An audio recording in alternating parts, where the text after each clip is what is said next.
Assalamu alaikum wa rahmatullahi wa barakatuh. Islam, as we listen to right now, as I share Surah Shuara, Surah number 26, the verses from 78 to almost till the end, 90.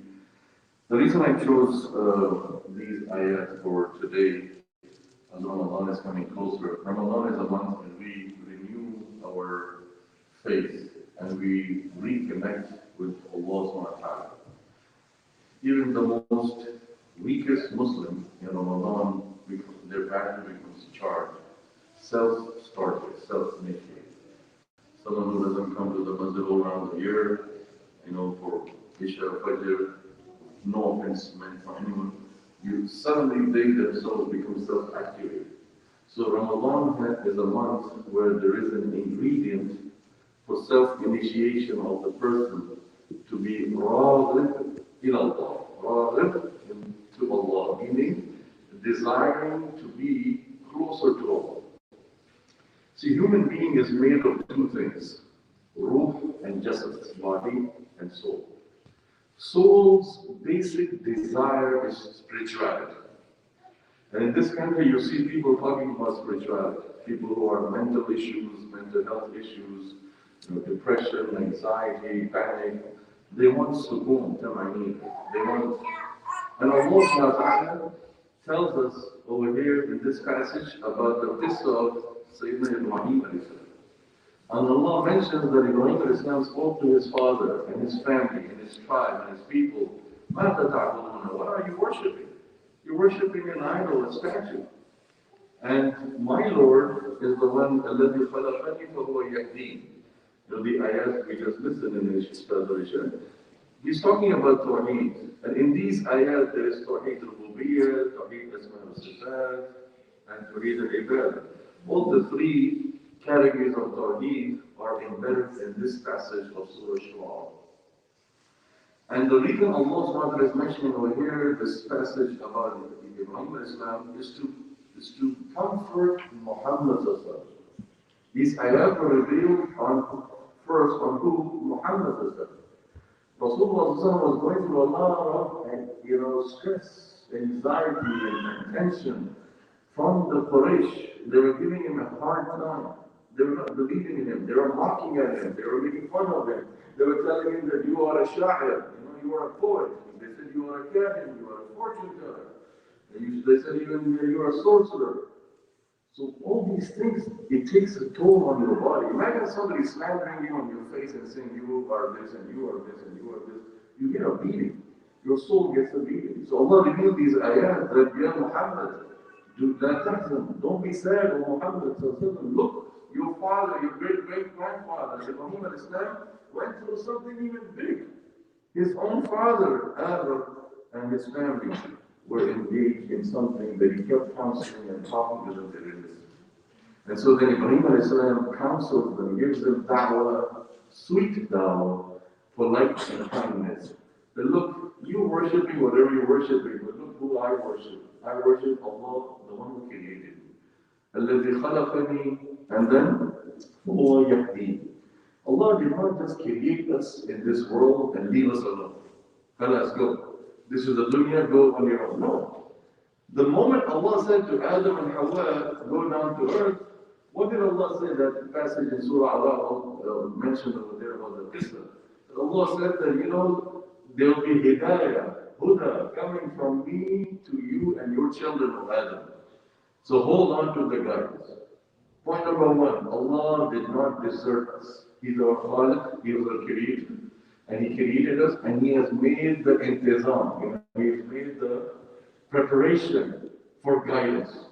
Like, when you have samosas and chaat and what over here, somebody must have made some intizam, some preparation for that. Somebody went to the store, bought the samosas, somebody tried to put the tea. The last time I came here was very delicious. I don't know what's there today.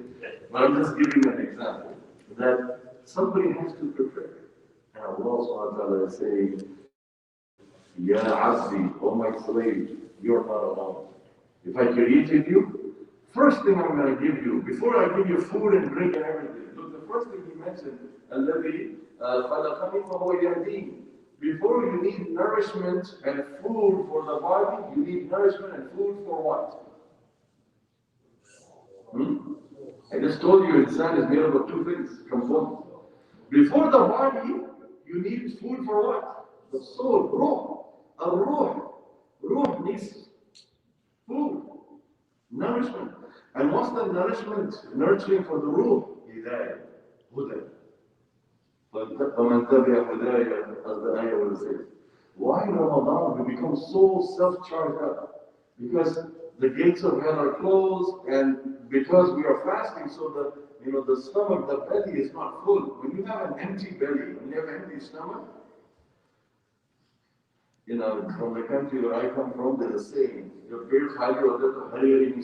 translation, it's a proverbial statement. When your stomach is empty, you will not think of deviant thoughts, entertaining thoughts. Let me enjoy this. Less the fihada, no, because you're hungry. First thing you need to, when you're hungry, you don't desire lustful, things. Rather, you focus, and that is why in Ramadan, when we focus on Allah subhanahu wa ta'ala, focus on our Khaliq, first thing he says, he guides us. Now, hidayah over here, as the ulama tafsir said, is multiple fold. It's not just the meaning of hidayah, guidance of the truth, la ilaha illallah, but it's also hidayah, facilitation for our worldly matters. Just ask yourself, who took care of our affairs from day one? From the day we were born? Yes, it looks like that our parents took care of us, right? It looks like our parents provided a thing for us. It looks like that the parents took care of our education. It looks like that the parents helped us get up on our feet and we got married and we had a family. But parents were only what? A means, sabab. Who is the musabbib al-asbab? Who is the creator of all means? Allah. Because you think that my parents did everything. I see young kids sitting here. You're lucky you have parents alive. What about those kids who have no parents alive? What about that young boy whose mother just drowned in the water and his father is sick, as I heard? A very tragic incident. Just think about that 6-year-old boy. And I met the family and I spoke to them. They are going through so much turmoil. The mother is gone. Who's going to take care of them? Allah. When there is nobody for anyone, Allah is there. When there is everybody for everyone, Allah is still there. What happens here, what Ibrahim al-Islam is saying, do not rely and depend and put all your things on asbab. It's human nature. We grow in this world, in this dunya, we grow and we start becoming addicted. Wallahi, we become addicted to asbab. We forget about musabbab al-asbab. Who is the one who gave me those asbab? Who's the one who gave me my parents? Who's the one who gave my parents enough money? They took care of me. Who is the one who made me sure that I went to the best schools and the best colleges and get the best education and then the best career? Allah. الَّذِي خَلَقَنِي فَهُوَ يَهْدِينِ. He is guiding me. When you were young, did you really think you're going to become the profession you chose today? Did you really dream at a 5-year-old, at a 6-year-old child, you're going to become a doctor, an engineer, a pharmacist, an accountant, a businessman? Allah guides you to that. Allah facilitates you to those things. And that's what Ibrahim al-Islam says. Then look, focus and concentrate on Allah, the Khaliq, the guide, Al-Hadi, who guides you not just for your akhirah, but guides you in your dunya, who makes you take the choices. Many of us I see over here are immigrants. We were not born in this country. Yes, our children are born here. Those who are immigrants, did you ever think about as a young child that one day your whole family and generation will be living in America? Honest to God, think about the people who came here from Egypt and Sudan and Libya, Algeria, Tunisia, Morocco, Jordan, Syria, Iraq. Pakistan, India, Sri Lanka, where we came from. Think about it. When you were young, did you ever thought about that I'm going to spend the rest of my life in America, and my future generations will be in America, my kids will marry here, and my grandchildren will be here? الَّذِي خَلَقَنِي فَهُوَ يَهْدِينِ. It was written in the kitab that you will be in America. It was written in the taqdeer, qadr, your family and your children will be in America. And so you took the steps. Allah didn't bring you here in gunpoint. You took the steps to come to America, and then you settled here, and then you have your kids here, and then your kids grew up here, and now your kids have married, now their kids are there. This is all part of the master plan of Allah. So what we need to do, as Ibrahim alayhi salam is giving the hint here, that we need to have a ta'alluq ma'allah. Ramadan is a month of strengthening our ta'alluq ma'allah, al-ma'iyya ma'allah. If Allah is ma'iyya, I have nothing to worry about. No, people who are in depression and anxiety and all that, yes, we should seek mental health, we should seek medical help and take medication and seek psychiatrists and all that, psychologists, but also we need to remember that Allah ma'i. If Allah is with me, nothing to worry about. But if Allah is not with me, I have everything to worry about. There are people walking on the face of this earth who have nothing in their mind that Allah is with them. In fact, they don't even worry about Allah. They don't even concern, is Allah with me or not with me? There are people, Muslimin, who on this face of this earth, who are walking easily amongst us, who have no concern, no worry to ask themselves, is Allah with me or Allah not with me?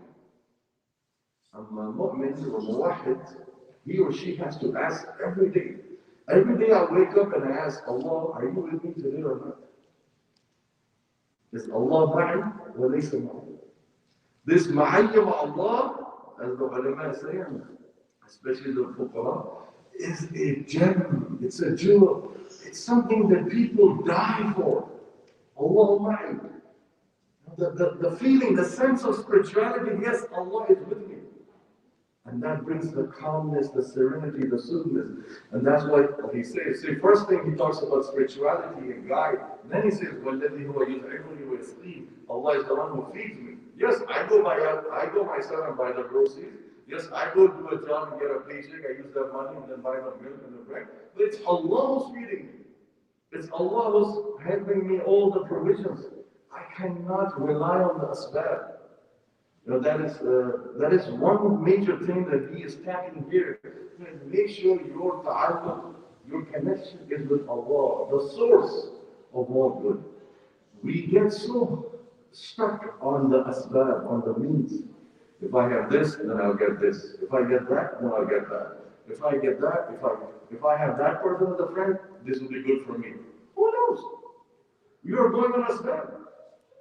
You know how to check yourself? There's a barometer. You know, when you enter nowadays, there's a custom thing in every masjid. You have to check your temperature. You know, you can check your heart every day if you are relying on asbab or if you are relying on musabbibul asbab. The khulasa, the conclusion of the whole dars today is musabbibul asbab, the creator of the means. He can create anything, everywhere, anywhere. And he is also the mubtilul asbab. He is the one who decodes the asbab, the means. He is the one who cancels. A knife, sakeen, is supposed to cut, but the knife did not cut the son of Ibrahim alayhi salam. A fire is supposed to burn you, but the fire did not burn Ibrahim alayhi salam. Because Allah is there, the mubtilul asbab. And Allah said, Ya naru kuni bardan wa salaman ala Ibrahim. Hey fire, stop! How dare you burn my Khalil Ibrahim? And the fire is there. It's not that the fire turned into ice. It's not that the fire became snow. The fire is still the fire. But the fire transitioned its ingredient in such a way that Ibrahim was not hurt. This is what you get, brothers and sisters, when Allahu ma'i. When Allah is with you, even if the whole world is against you, nothing to worry. You know, when Musa al-Islam, he went up to the banks of Red Sea. You know, the people said, oh my God, khalas, Musa, we're drowned. Inna al-mudrakun. We're drowned, there's water. There's death behind me, there's death in front of us. Where are we going to go, Musa? People who know that Allah is with them, of course the Anbiya, they know that very well. What did Musa al-Islam say? Kalla. No, never. Hargiz me. No way. Kalla. Inna ma'i. The same word is used in the ayah, which I'm using. Inna ma'i rabbi. What's the next word? Anybody remember that ayah? The same word, sayahdi. Inna ma'i rabbi sayahdi. The same word that is over here in Surah Shuara. That Allah, he mentioned, الَّذِي خَلَقَنِي فَهُوَ يَهْدِينِ. Musa al-Islam is calm as a cucumber, cool. Don't worry about it. We're not going to drown, we're not going to go anywhere. We have Allah, He will guide us out. Does that mean he knew already that he has to stick the staff? No. The Jamhur of Ulama say that Musa is not by this moment, when he said this, he did not know a single thing what is coming in front of him. He did not even know, Jibreel Islam did not come to him to instruct him to put his staff on the water that it divides. No. After he said this, then Jibreel Nazar and told him, Musa, put your staff, your stick on the water.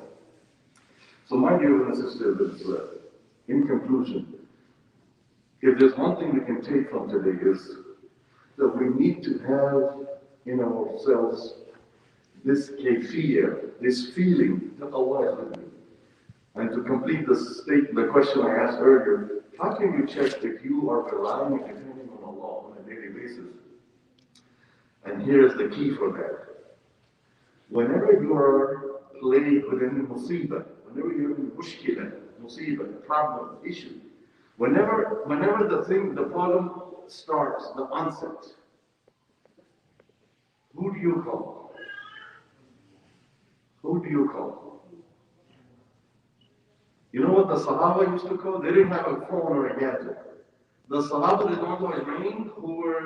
Rabbayt fi Madrasa Muhammad Sallallahu, the Sahaba who grew in the Madrasa of Muhammad Sallallahu, whenever they had any problem, they would not go to the doctor or this place. Yes, they would use that style, but first they would go to the Musabib al-Asbab. The first thing they would do is make wudu and stand on the sajjad musalla and Allahu Akbar and salah. Rak'atayn, no, nothing. 2 rak'ah, nothing, pray. This is our ta'alluq ma'allah. This is our ma'ayya ma'allah. The moment you pray and say, oh Allah, I have this problem, guide me to the solution, then Allah will give you intuition. You know, we believe in intuition. A thought will come in your mind. Let me go to that person, and that will help. So you are now first going to Allah, then you're going to the asbab.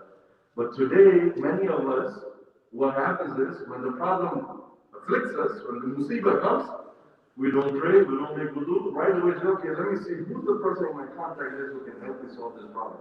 We are directly going on the asbab, on the human being. And sometimes we get, what? Disappointed. You call somebody, brother, can you help me? I have this issue problem. No, I cannot help. And you have all the expectation. You have all the feeling that this is the man or woman who can help me because I know this person, I know this shakhsiyah, I know this background, they can help me. But when you talk to them, say, oh, I'm sorry, they make excuses, they stall, they beat around the bushes, and you feel like depressed. Why? Because you rely on the asbab. And Allah is looking at us and smiling. Ya ibn Adam, you forgot me? Ya ibn Adam, nasitani? You forgot me? You didn't ask me? Ask, and I will give. And I finished with this incident of Sayyidina Yusuf alayhi salam. When he was in the jail, what did he say that is similar to this? When he was in the jail and one of the guys was released and he was going out of the jail, what did he tell him? You remember that story of Yusuf alayhi salam? Somebody got freedom and he was going to the palace, to the king Aziz. Yusuf told him when he was leaving, اذكرني عند ربك. Can you mention my name to the king in the palace? Why? So he can release me to you. There's a very famous incident, hadith with that.